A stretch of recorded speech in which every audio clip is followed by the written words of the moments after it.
আপনারা আছেন ইনফোজা রাত দুপুরে। খালেদা জিয়ার শোক বয়ে পাক প্রধানমন্ত্রীর সই। খালেদা জিয়ার প্রতি শ্রদ্ধা জানাতে ইসলামাবাদে বাংলাদেশ হাই কমিশন পরিদর্শন করেছেন পাকিস্তানের প্রধানমন্ত্রী শাহবাজ শরীফ। সোমবার তিনি হাই কমিশনে গিয়ে শোক বয়ে স্বাক্ষর করেন ও শ্রদ্ধা জানান। আত্মসমর্পণ নয়, আত্মসম্মান চান মাদুরোর ছেলে। ভেনেজুয়েলায় অপহৃত প্রেসিডেন্ট নিকোলাস মাদুরোর ছেলে নিকোলাস মাদুরো গুয়েরা দেশটির জাতীয় আইনসভা ন্যাশনাল অ্যাসেম্বলিতে ভাষণ দিয়েছেন। যুক্তরাষ্ট্রের হামলার পর এই প্রথমবারের মতো বৈঠকে বসেছে ভেনেজুয়েলার জাতীয় পরিষদ। অ্যাসেম্বলির সদস্য মাদুরো গুয়েরা তার বক্তব্যে বলেন, ভেনেজুয়েলা চায় আত্মসম্মান, কিন্তু কোনো ধরনের আত্মসমর্পণ নয়।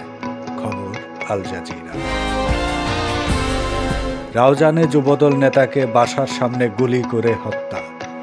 চট্টগ্রামের রাউজান উপজেলায় জানে আলম শিকদার নামের যুবদলের এক সাবেক নেতাকে গুলি করে হত্যা করেছে দুর্বৃত্তরা।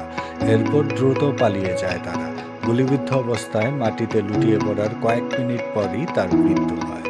সোমবার রাত 9টার দিকে পূর্ব গুজরা ইউনিয়নের নিজ বাসার সামনে এ ঘটনা ঘটে। মোটরসাইকেলে করে আসা 3 যুবক তাকে লক্ষ্য করে গুলি করলে ঘটনাস্থলেই তার মৃত্যু হয়। আপনারা ছিলেন ইনফোজা রাত দুপুরে।